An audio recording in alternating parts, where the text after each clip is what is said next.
First contact and ultimatum. The anomaly appeared on the edge of the solar system on a Tuesday morning. Multiple observatories across Earth confirmed the readings within hours. 7 objects, massive in scale, moving in perfect formation at speeds that defied conventional physics. They weren't asteroids or any natural phenomenon. They were ships. Commander Elena Reyes stood before the holographic display in the Unified Earth Defense Command Center beneath Geneva, her expression carefully controlled as the alien vessels decelerated near Jupiter's orbit. Around her, the command staff worked with disciplined urgency, voices low but tense. Still no response to our transmissions, Lieutenant Coda reported, his fingers dancing across the communications console. We've tried all frequencies, all known mathematical sequences, even the Arecibo message format. Elena nodded. Keep trying. And informed the Security Council that we have confirmed extraterrestrial contact. Within 24 hours, the Security Council had convened an emergency session. Representatives from every nation gathered in the underground chamber, faces drawn with concern as Admiral Chen Wei, head of Earth's modest defense fleet, delivered his assessment. The technology gap is significant, he admitted, gesturing to the tactical display. Their propulsion systems alone are centuries beyond our capabilities. Their hulls appear to absorb our scans rather than reflect them, and they're now holding position at Mars orbit. Are they hostile? Asked Chancellor Rodriguez of the South American Federation. Chen's expression darkened. They haven't responded to any communication attempts. That's rarely a good sign. For 3 tense days, Earth watched and waited. The alien vessels maintained their position, silent and imposing. Scientists theorized, military leaders planned, and civilians across the globe alternated between fascination and terror as news of the visitors dominated every broadcast. Elena hadn't left the command center, surviving on caffeine and determination. When her console finally chimed with an incoming signal, the entire room fell silent. We're receiving a directed transmission, Coda announced, his voice tight with tension. It's in perfect English. A holographic figure materialized before the hastily assembled Security Council, tall with iridescent scales covering a humanoid form. 6 eyes arranged in a circular pattern glowed with an internal light, and when it spoke, its voice resonated with unnatural precision. People of Earth, I am Supreme Commander Vexnar of the Krizan Dominion. Your world has been selected for integration into our empire. Your resources and genetic material will serve the Dominion's expansion. Submit, and a portion of your population will be permitted to continue as servants. Resist, and face extinction. The transmission ended, leaving stunned silence in its wake. President Yara Mbeki of the African Union stood slowly. We need to buy time. Prepare a response that suggests compliance while we assess our options. Elena led the diplomatic response team, crafting a message that projected appropriate fear while requesting clarification on the terms of surrender. Her hands were steady as she recorded the transmission, though her heart raced with controlled fury at the alien's arrogance. The Krizan response came 14 hours later, not with words, but with demonstration. Without warning, a beam of energy lanced from the largest vessel, striking the international lunar colony. In an instant, the habitat that housed 300 researchers and engineers was reduced to molten slag. Another transmission followed immediately. Supreme Commander Vexnar appeared again, expression unchanged. This demonstration was performed at minimal capacity, he stated coldly. Your complete surrender is expected within 36 hours. Further delay will result in similar demonstrations targeting your major population centers. As panic spread across the globe, Earth's top military and scientific leaders gathered in a facility few knew existed. A massive complex buried deep beneath the Urals. Here, far from prying eyes, Dr. Sophia Lin, director of the Sentinel Initiative, addressed the somber gathering.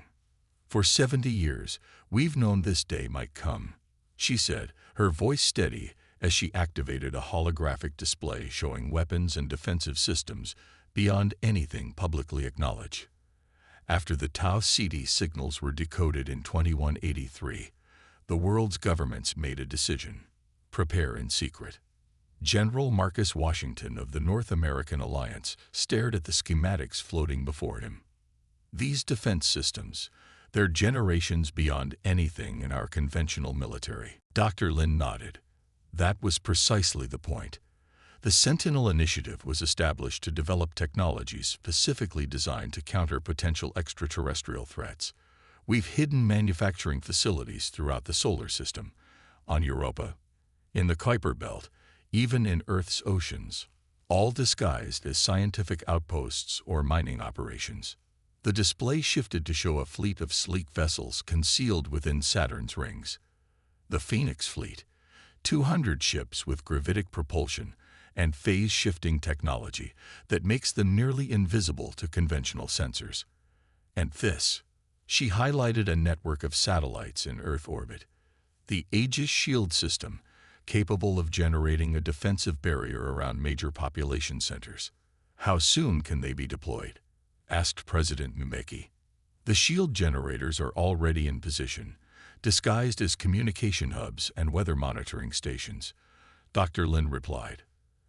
The fleet requires 24 hours to mobilize. We need to stall the Krazen until then. Back in Geneva, Alina sat across from the holographic projection of Vexinar, her expression appropriately subdued as she delivered Earth's response. Supreme Commander, we are preparing for integration as requested, she said, her voice trembling just enough to be convincing. However, our world government requires formal protocols from all regional leaders.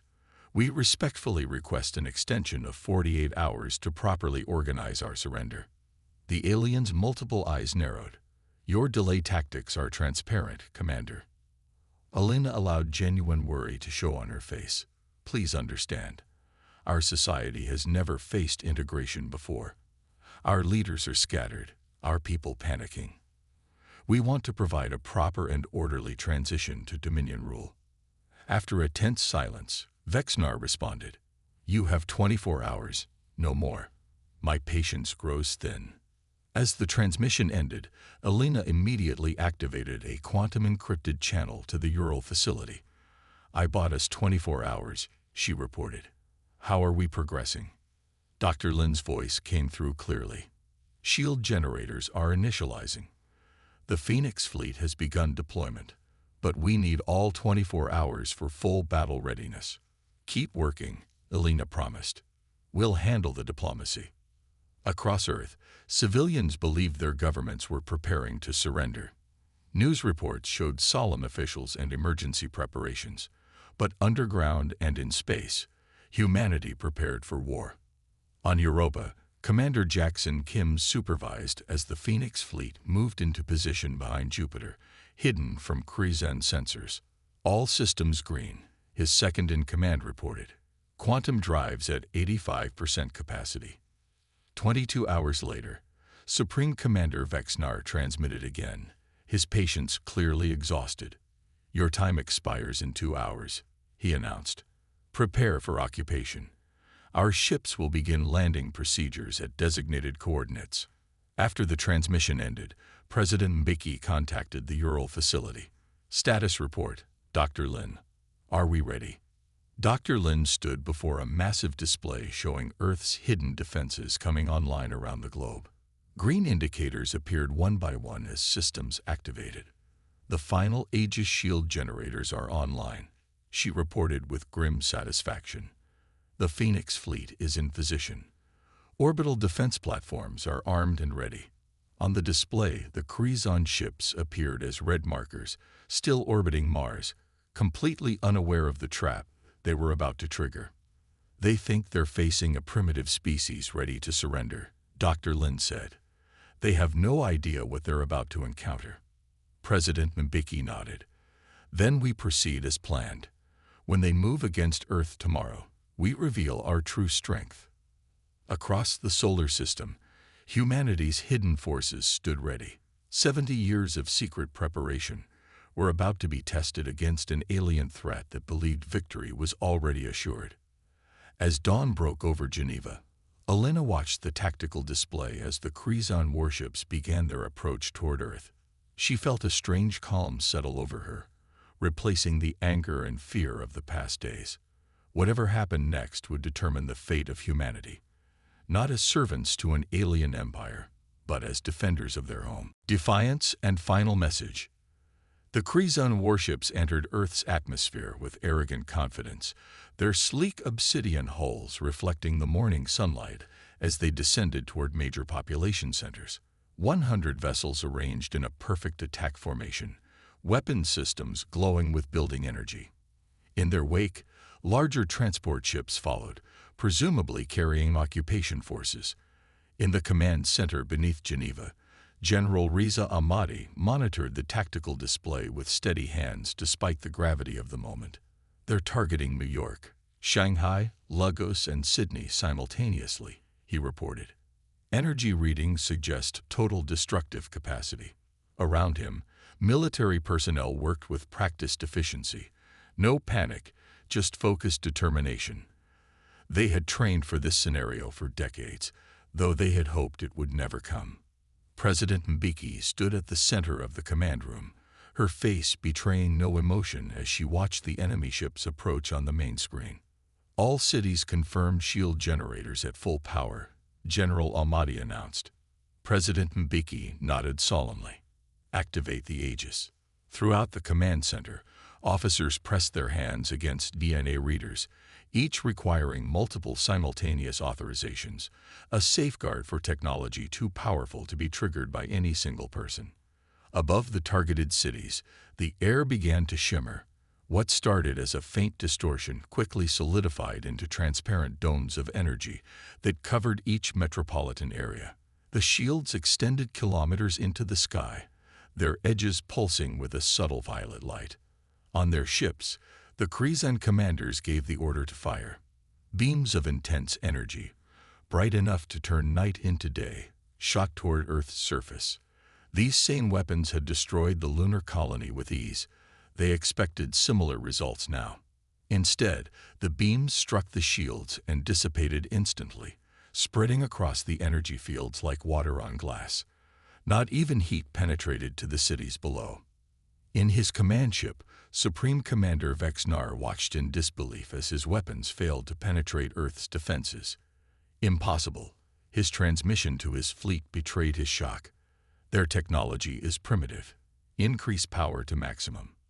The Krizan ships fired again, pouring even more energy into their attack. The shields brightened but held firm.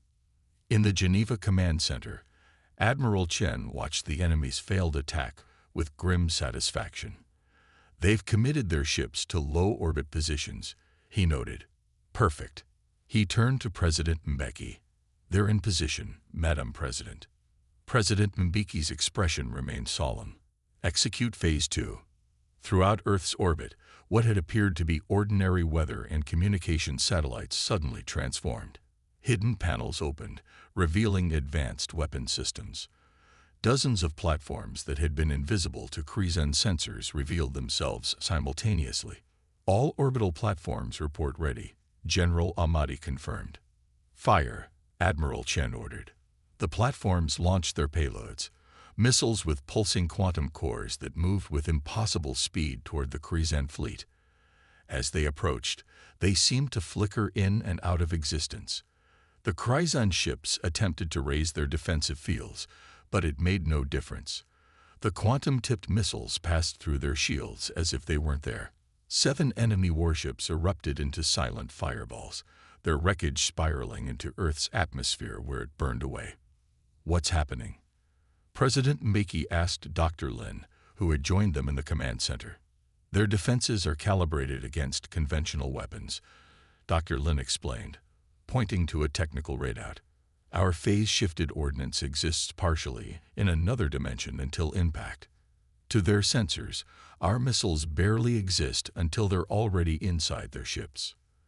The Krizan fleet, facing unexpected resistance, attempted to regroup. They focused fire on the orbital platforms, but their weapons passed harmlessly through the installations, which also employed phase-shift technology. Launch the Phoenix fleet, Admiral Chen ordered. From their hiding places throughout the solar system, Earth's secret warships emerged. 200 vessels, smaller than the Krizan ships, but far more maneuverable, converged on the battle. Their hulls shimmered as they shifted partially out of phase, making them nearly impossible targets. The battle in Earth's orbit turned decisively against the invaders. The Krizan, accustomed to easy conquests against less advanced species, found themselves outmatched by technology they couldn't understand or counter. By nightfall, half the Krizan fleet was disabled or destroyed. Earth's forces had surrounded the command vessel, using precision strikes to disable its engines and weapons without destroying it. "We have boarding teams ready," Admiral Chen reported. "We can capture their command ship intact." President Mbeki nodded. "Proceed." Earth's special forces, wearing exosuits that enhanced their strength and protected them from Krizan weapons, breached the alien vessel. The fight inside was brief. The Krizan, though physically stronger than humans, were unprepared for close combat against determined defenders. Within hours, the ship was secured. Among the prisoners was Supreme Commander Vexnar himself. The Lena led the interrogation team. Through a combination of translation technology and careful questioning, they began to understand their enemy. The Krizan Dominion spans 37 star systems, she later reported to the United Defense Council. They've conquered 22 other species, all deemed lesser beings unworthy of respect. She displayed images of various alien species now under Krizan control. According to Vexnar, they've never faced serious resistance before. Their pattern is always the same: appear, demonstrate power, demand surrender, then exploit the planet and its inhabitants. President Mbeki leaned forward. And now, the Lena allowed herself a small smile. "They've never encountered meaningful resistance," she informed the council. "We've shattered their worldview." Vexnar couldn't comprehend how a primitive species like us could have developed technology that matches or exceeds their own. Dr. Lin stepped forward. "Our interrogation of their technical officers has revealed something interesting. The Krizan aren't innovators, they're scavengers. Their technology was largely stolen from other civilizations they conquered. They haven't developed anything new in centuries." Around the table, Earth's leaders began to see the bigger picture. This wasn't just about defending their planet anymore. They had stumbled into a galactic empire built on subjugation and theft. "What about the other species under their control?" asked Chancellor Rodriguez. "Many were conquered centuries ago," Alina replied. "But some are recent acquisitions. According to our prisoners, there are resistance movements on at least 7 worlds." Admiral Chen's eyes gleamed with strategic calculation. An empire that size, stretched across dozens of systems, would be difficult to control if multiple worlds rebelled simultaneously. 3 days later, with Earth's defenses firmly established and the remaining Krizan fleet in retreat, President Mbeki addressed the prisoners. Her words were transmitted directly to the retreating fleet and, using captured Krizan communication technology, to the Dominion's central worlds. "Supreme Commander Vexnar, you came to our world believing us weak and primitive. You demanded our surrender and killed our people without provocation. You chose war." Her voice remained steady, neither angry nor triumphant, simply resolute. "Now, hear our message, not just you, but your entire Dominion. Humanity will not be conquered. We will not serve. We protected our world from your assault not through luck, but through determination and innovation, qualities your empire seems to have forgotten." She paused, letting her words sink in. "We are returning your surviving forces and your commander to you as a gesture of restraint, not weakness. Along with them, we send this warning. Earth is now closed to the Krizan Dominion. Any future aggression against our world or our interests in space will be met with the full force of our defenses." President Mbeki's expression hardened slightly. "Furthermore, we have shared our defensive technology with the resistance movements on Alteris, Nurbera, and 5 other worlds under your control. Their fight for freedom begins now, supported by Earth. You built an empire by preying on those you thought weaker than yourselves. That ends today." She stepped closer to the camera, her voice dropping to a more personal tone. "This is humanity's final warning to the Kryzan Dominion. You chose war. We choose justice. The species you've enslaved are rising, and we stand with them. Withdraw your forces from their worlds, or face the consequences of fighting on 22 fronts simultaneously." The transmission ended, and in the silence that followed, Alina felt a profound shift in the room, and perhaps in humanity's place in the galaxy. 6 months later, Alina stood on the observation deck of the Phoenix-class ship Defiance, watching as delegates from 14 formerly subjugated species gathered for the first Galactic Cooperation Summit. The Kryzan Dominion, facing coordinated rebellions across its territory, had collapsed with surprising speed once their technological advantage had been neutralized. "Quite a view," Dr. Lin said, joining her at the window. Alina nodded. "I never imagined first contact would lead to this." "No one did," Dr. Lin replied. "But perhaps that's always been humanity's greatest strength, adapting to the unimaginable." Below them, Earth rotated serenely, no longer isolated in the cosmos, but connected to a wider community of worlds. The stars beyond held new possibilities, allies, knowledge, and challenges yet to be discovered. Humanity had delivered its final warning to those who would threaten their existence. Now they stepped forward into a galaxy forever changed by their defiance.